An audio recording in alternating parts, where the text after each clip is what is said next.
বলবো এটা আগামীতে আপনারা দাওয়াত দেন কিনা সন্দেহ বলবো।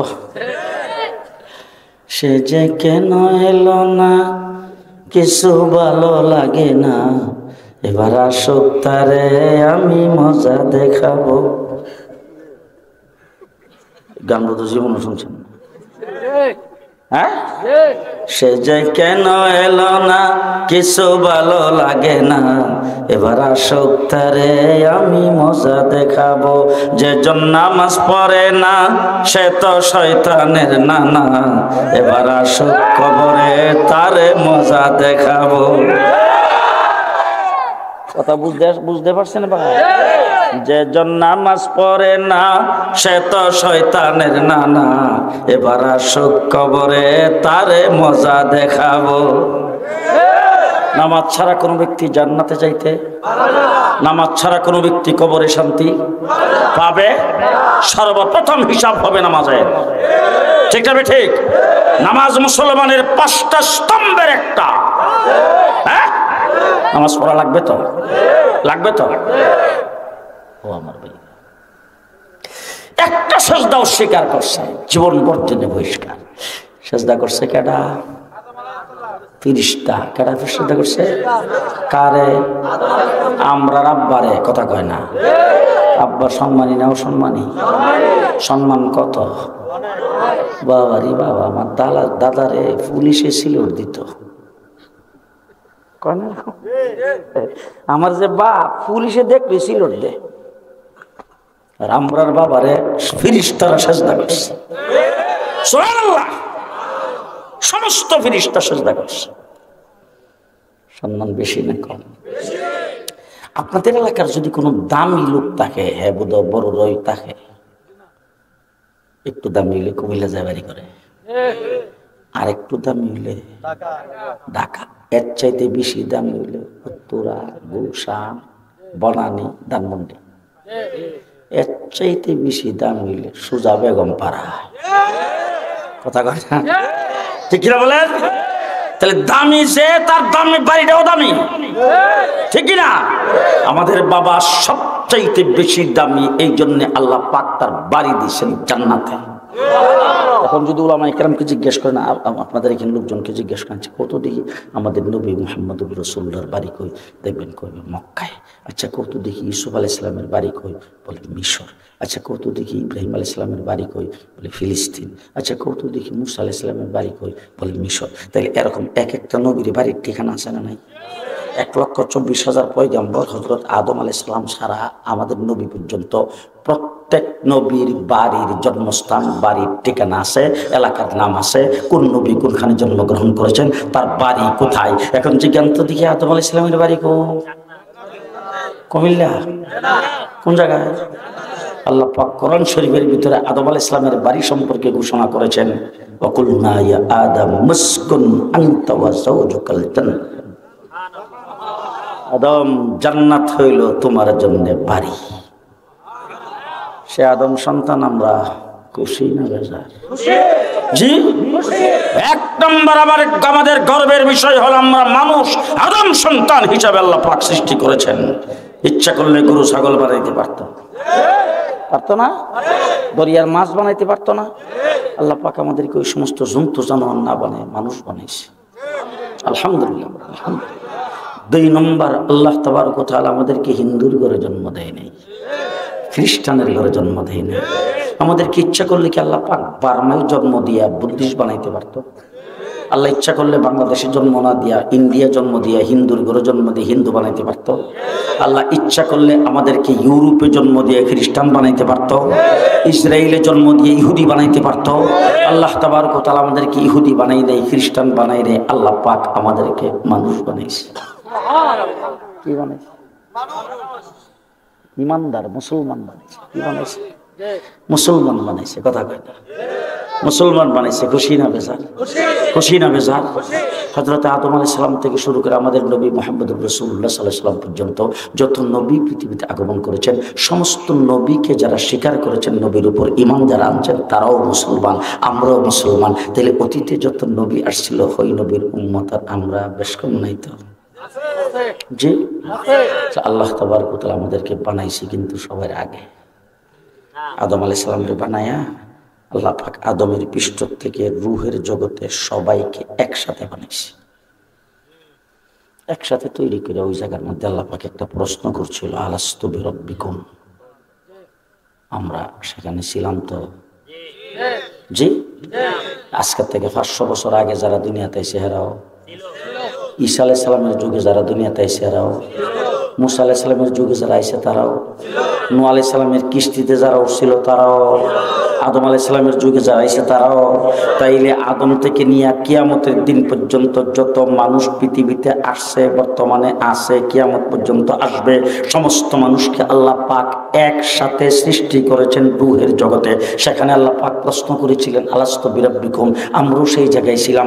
সমস্ত উম্মত, সমস্ত নবীর উম্মত সবাই বলছেন বালা, আমরাও বলছিলাম বালা। তাই ওই জায়গার থেকে আল্লাহ পাক একটা একটা করে রান্না ধীরে ধীরে ধীরে ধীরে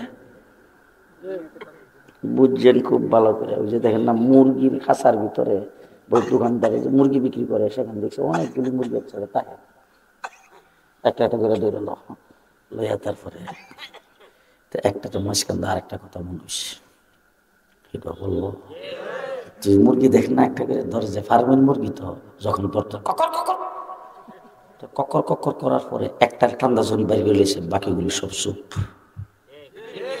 আর কোনো কক্কর কক্কর আওয়াজ করে কিলিয়ে করে না, কিলিয়ে করে না জানো তো? এইগুলি যখন লইছে আর একটা ধরে লইছে, শব্দ মিলা মনে মনে আমি পাচ্ছি রে, এই জন্য খুশি চুপ, কথা বুঝেন নাই কারবার? আমরাও এখন ফার্মের মুরগির মতো। এই আরাকানের মুসলমানদের মারছে রে, আমরা বাচ্ছি। আফগানিস্তানের মুসলমানদের মারছে রে, আমরা বাচ্ছি। কাশ্মীরের মুসলমানদের মারছে রে, আমরা বাড়ছি। এই যে ফিলিস্তিনের মুসলমানদের মারতেছে রে, আমরা বাড়ছি। সিরিয়ার মুসলমানদের মারতেছে রে, আমরা বাড়ছি। খুব ভালো করে বুঝলেন, বাসাবাসি নাই, ধরব সবাইকে। খাসার মুরগি একটা একটা করে ধরতে ধরতে সিরিয়ালে সব বিরোধ ধরব।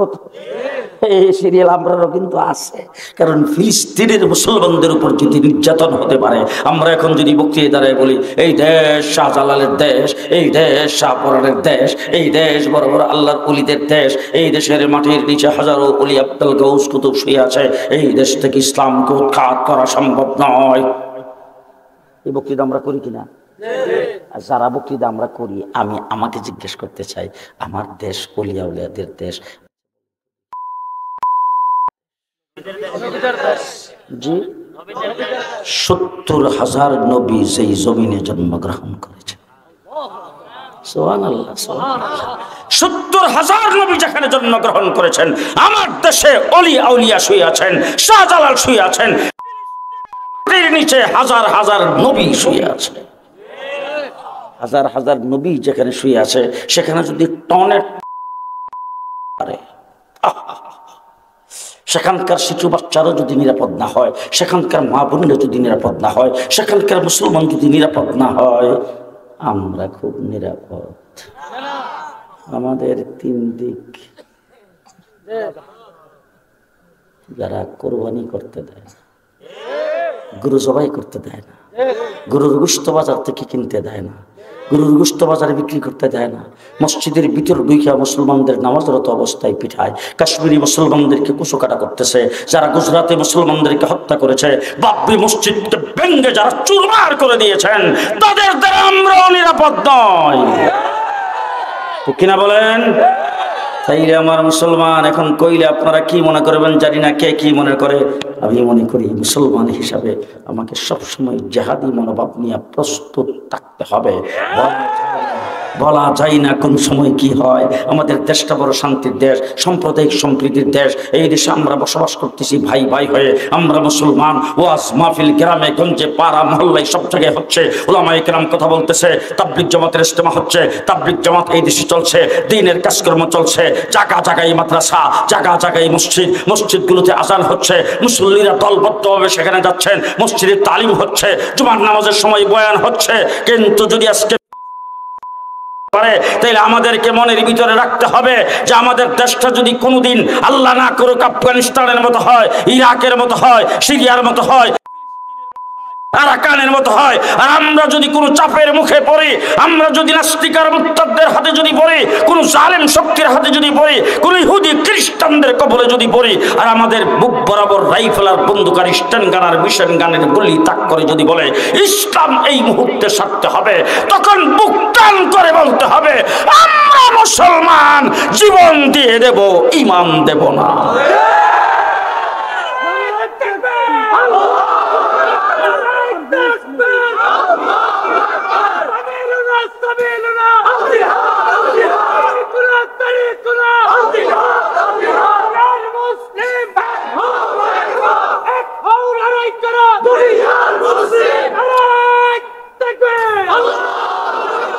আমাদেরকে প্রস্তুত থাকতে হবে, মনোভাব রাখতে হবে এরকম, কেল্লা কাঠায় দেব, ইসলাম দেব না। সবাই কয় না কেল্লা কাঠায় দেব, ইসলাম ইসলাম দেব না। বলি একটা হইতে হবে, স্লোগান একটা হইতে হবে, আওয়াজ একটা হইতে হবে, আমরা মুসলিম উম্মাহ, আমরা মুসলিম উম্মাহ। বলেন আমরা মুসলিম উম্মাহ।